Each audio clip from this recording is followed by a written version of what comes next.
Hi beautiful people, welcome back to my channel, all series videos. Thank you so much for the likes, the comments, and for subscribing.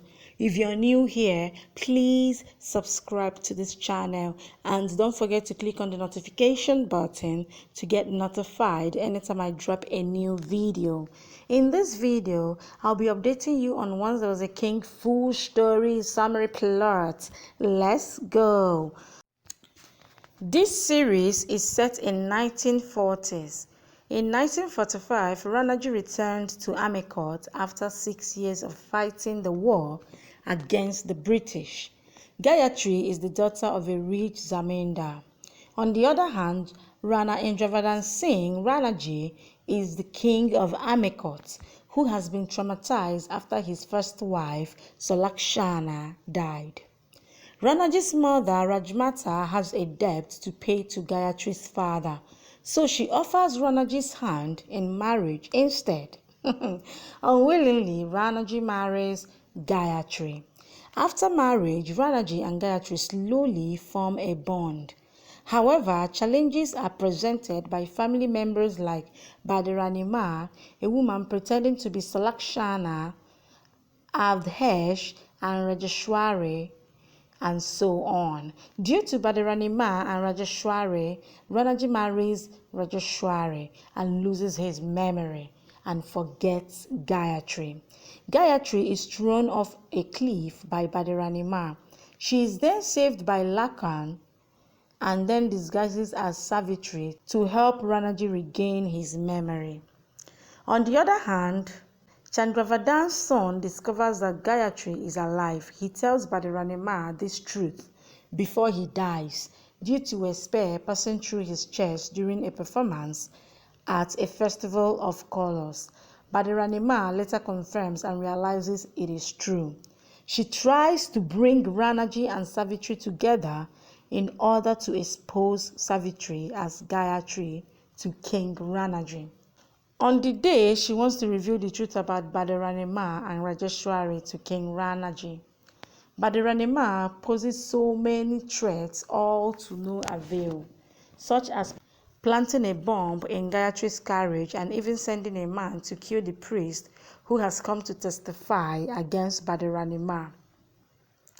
Everything seems to be in the favor of Gayatri as the priest's testimony convinces Ranaji, until Badirani exposes Savitri's real face in front of everyone by pouring water on her. King Ranaji becomes angry again and sends Gayatri and Rajmata to the dungeon. Later, he meets Gayatri to tell him the truth. They then decide to redo everything on the cliff again. Badirani tries to convince Ranaji to just kill Rajmata and Gayatri, as it is how politics are played. But she fails in her attempt. On the hill, Badirani has once again already exchanged the fake bullets with the real ones. The time Ranaji decides to shoot Gayatri. As Gayatri is shot by Ranaji, he begins to experience a trauma. Badirani begins to laugh and jubilate on the hill that Gayatri is finally dead. But Gayatri finally gets up, and so does Ranaji. King Rana reveals to Badirani that he switched the bullets again after she put real bullets. Badirani then calls her goons to kill Ranaji. She reveals that she suspected something could happen, so she came prepared.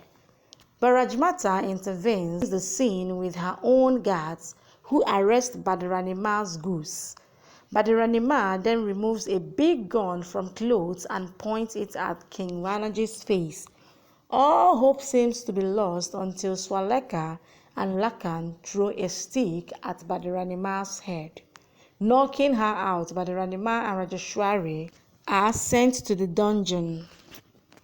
Happiness returns to the inhabitants of the palace as Lakan and Swana are getting married.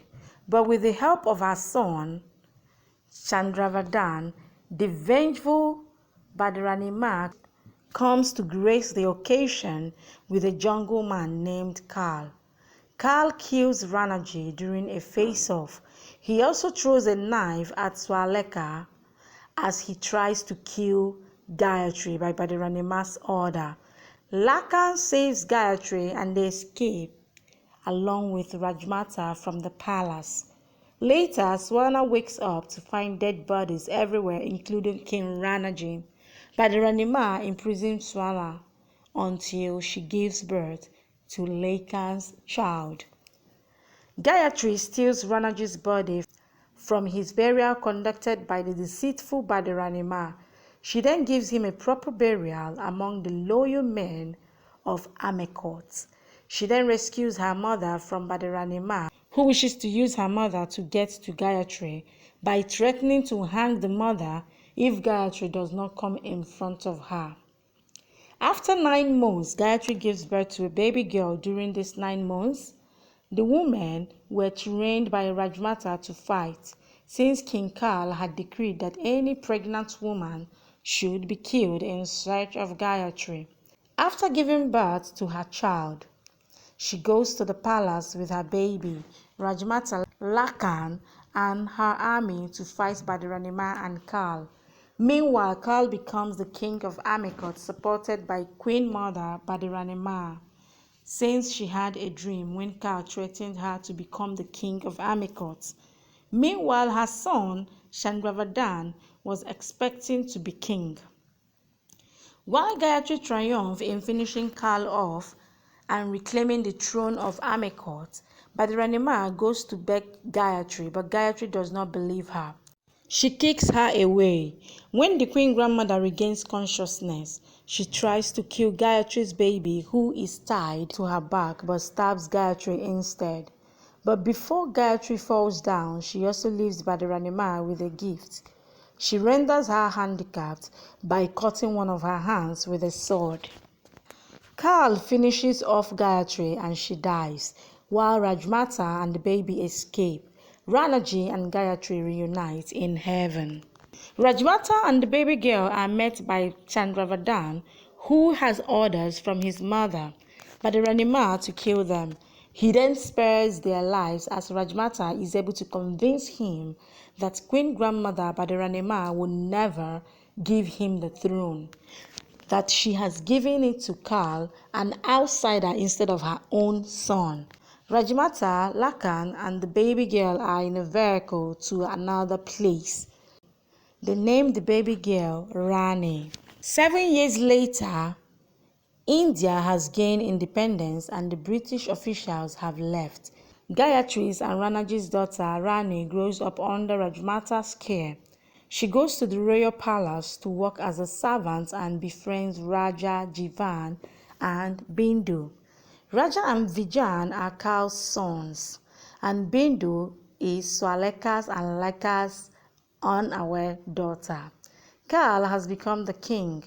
Badaranima gives Rani series of tests, such as to come down from a tall point, to play a game of snakes and ladders involving riddles at every ladder, and also the test in which Rani had to give away her salary so that other servants can get their salary. All this test is because Rani challenged Badaranima to stop her injustice against the servants of the palace. Meanwhile, Rajmata suffers from tuberculosis. When Badaranima realizes that she is losing her grip on Raja, she decides to play her old game, being nice in front to her enemies while backstabbing them in the back.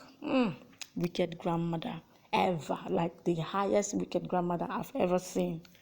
Raja and Rani are separated during their childhood due to the plans of Badaranima. Raja is accused of terribly beating Jivan, Rajeshwari's son. Because of this, Kal sends Raja to a boarding school where he is maltreated. Rani leaves Amekot along with Rajmata after the death of Lakan and his love, Swaleka. As planned by Badaranima, she kills Lakan with a knife and shoots Swaleka with a gun as they are on their way to find Rajmata and Rana and Gayatri's daughter. Rani, who Badaranima is unaware of her identity. Since Raja is in the hostel, Badaranima uses the opportunity to turn Raja against Kal, saying that Kal doesn't want him to come home. Raja hates his father. He also hates Rani as he believes that it is because of her he got sent to a boarding school. But Ranima also tells Bindu to be writing letters to Raja telling him how much she cares for him. She also tells Raja not to allow any girl like Rani to come into his life ever again. Meanwhile, Rani and Rajmata are in another town. They work in a hospital. Rajmata then becomes seriously ill because the tuberculosis has spread all over her body. She then undergoes operation. She survives it and she lives together with Rani and a nurse from the hospital. Rani wonders when she will get the chance to meet Raja in order to clear up their misunderstanding. 10 years later, Raja and Rani meet again in college.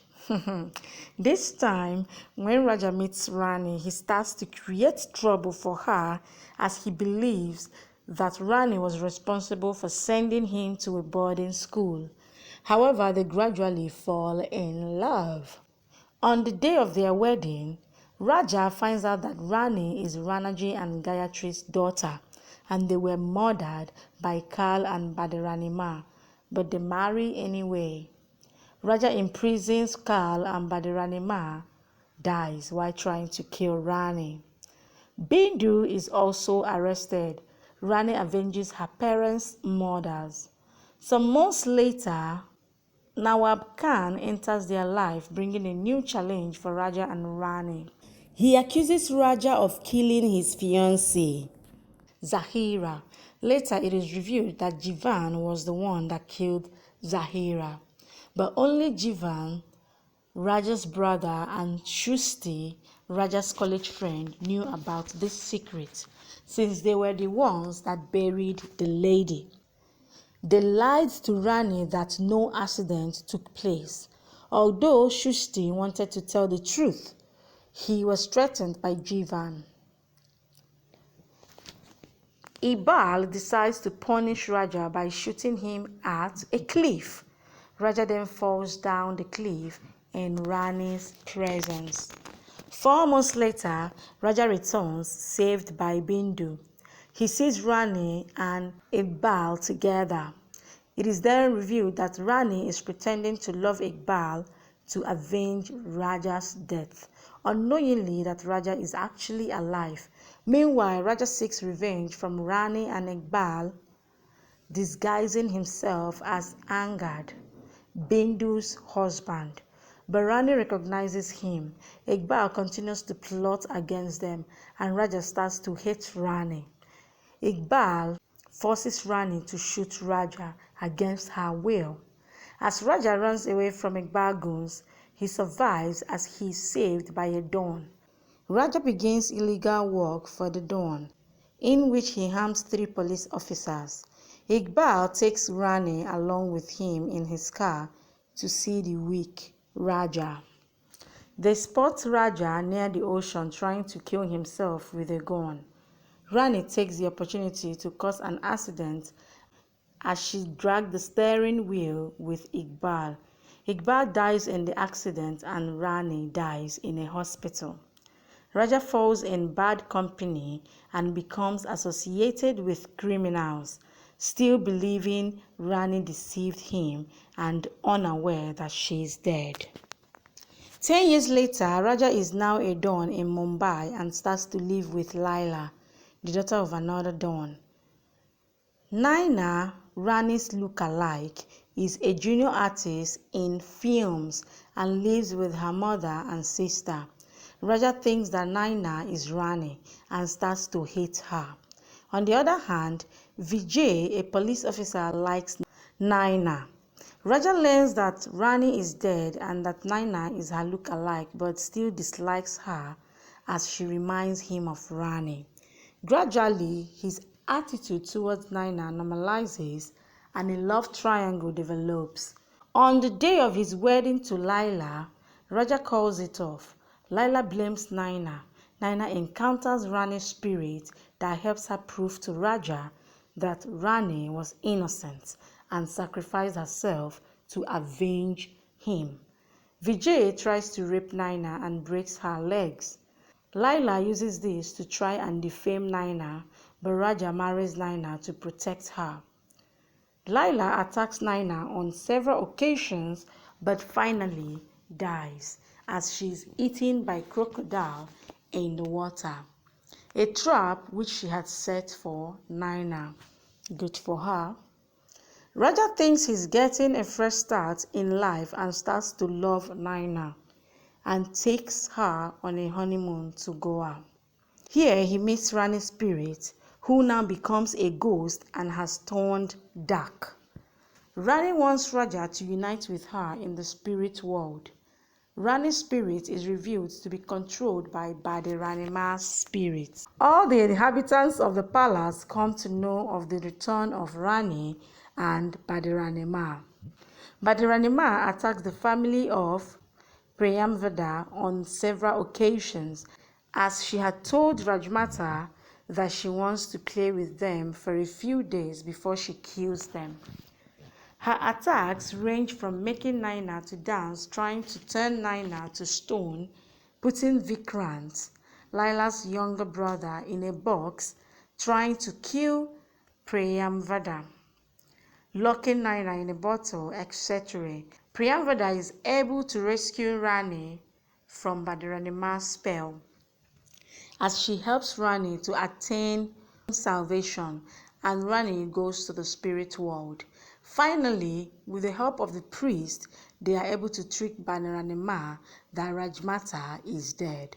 As Rajmata decided to lay down her life for Raja and Naina to be spared by Badirani, Raja tells Rajmata to leave for America in the morning so that she can be safe. In the final episode of Badiranima's attacks, she returns to the palace in the morning, infuriated how Rajmata put up a very great performance to trick her. As she tries to enter into the palace, she is unable because the priest told Rajmata and her family to tie a thread around the doors and the windows of the palace. Queen Grandmother still tries to get in, but ends up losing her powers. She goes back to meet the witch doctor that brought her back to life to give her more power. She returns to the palace and the thread can no longer stop her. This time, she wastes no time in executing her evil plans. She immediately disguises herself as Raja and leads Naina into a trap where she stabs Naina in front of the real Raja. Then she also stabs Raja. She makes Naina's mother and Naina's sister to hit their head on objects and fall down. Rajmata arrives at the scene to see Naina and Raja on the ground. Badiranima then makes Raja to strangle himself. The two die holding hands together. As Badiranima celebrates, she sleeps on Raja's blood. She then remembers the word that the witch doctor told her, that if an honest man's blood touches her, she will lose all her powers. She still rejoices as she fades away. Rajmata cries as Raja and Naina are dead. She tries to kill herself with the same knife, but the priest stops her. She tells the priest to bring them back, but he says he cannot, since he cannot decide one's destiny. Rajmata tells him not to preach about God to her. The priest tells Rajmata that Raja and Rani are destined to return to prove that nothing is more powerful than true love. 20 years later, Raja and Rani are reborn as Raj and Rani. Raj is appointed the security guard of Rani to her dislike. When her wedding is fixed to Kundan, she asks Raj to adopt her.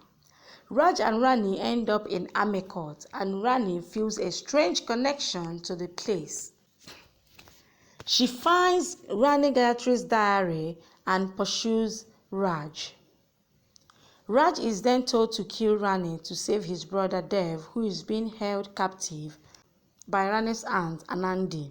Raj explains his situations to Rani but doesn't reveal Anandi's identity. At home, Rani fakes her marriage to Raj and saves both Raj and Dev. Anandi is revealed to have killed Rani's father and is sent to prison. Rani agrees to marry Kundan, who wants her money and plans to leave her behind after marriage to live in London. Anandi is released and also wants Rani's wealth. Raj reveals Kundan's intentions to Rani and her mother, who thank him. Rani and Raj fall in love, but her mother gives him 3 months to prove his love. Rani convinces Raj to visit Amekot, where they find a painting of Raja and Rani and Badiranima. Rajmata reappears and tells them that this is their rebirth. Badiranima, Queen Grandmother, returns to the palace once more. Like this woman doesn't die finally, like how many years to live? This time she returns with darker magic, like seriously, like in 4th generation, as old as her. Oh my God. She now has minions which attack Raj and Rani before she later reveals herself to them. She engages in a face-off against Raj, Rani, and the priest that told Rajmata about Raj and Rani's rebirths. Everything goes well as the priest puts a shield around them to shield them from Badiranima's attack. Attacking, is it 4th generation? Oh my God. Rajmata stands next to Badiranima and watches everything. But things take an unexpected turn when Badiranima disarms the shield protecting them. She then throws a knife at the priest and a spear at Raj. Badiranima tells Rajmata that hatred still wins over love. Really? As she tries to throw a spear at Rani, the priest wakes up and the shield is established once more. Rajmata then sprinkles holy water on Badiranima and she disappears. She doesn't need holy water. That woman needs to be killed finally so that everybody will know she's dead. The priest dies while Raj is taken for medical attention. Badiranima sends an arrow to Rani with a note telling her that the cure to a witch spell cannot be found easily. That if she wants witch medicine, then she must give something to her in return for Raja's life. Rani and Priyamvada go to meet Badiranima. The queen grandmother tells, no, this one is not grandmother, that should be like great-grandmother, tells Rani to give her the holy water in exchange for Raj's life. The queen mother tells Rani not to do it, but she then accepts. When Rani gives the holy water to Badiranima, Badiranima, begins to laugh and breaks the bottle of holy water on the ground. Priyamvada falls to the ground as Badiranima is making some chants. The queen mother gets up immediately, meaning she was pretending, and brings out the real holy water which she had hidden in her clothes and begins to sprinkle it on the queen grandmother. Rani then cuts Badiranima's hair, totally killing her. Raj later recovers and they return to the palace. Hope the ghost will not come back the 5th time. After defeating Badiranima, Raj and Rani get married. Raj later discovers that it was Rani's mother that made him and his mother's lives miserable when he was young. He now decides to tell Rani all of this by showing Rani his home. He tells Rani that her mother was also responsible for his father's death when he was a child. Raj then throws Rani off the cliff. Raj thinks he has won as he has property papers which he tricked Rani to sign as an insurance document, stating that all of Rani's properties is his, but because of the rainstorm, the signatures of Rani is cleaned from the property papers. Raj becomes sad. At the palace, Rani's mother receives a phone call that Rani has been found. As they meet her, they realize that she has lost her memory. They try to bring Rani's memory back. Rani brings Raj's mother and sister to the palace. Rani finally regains her memory. Later on, Rani gives birth to twins, but one of the twins was kidnapped by a woman who is an enemy of Raj and Rani. Raj and Rani leave their other child, Siddhi, and set out on a journey to find the missing twin, Riddhi. As Raj is driving the vehicle, Rani begins to lose hope as she tells Raj that it has been a day and they have not found Riddhi. Raj tells Rani that they will find the child. Thank you for watching. Please subscribe.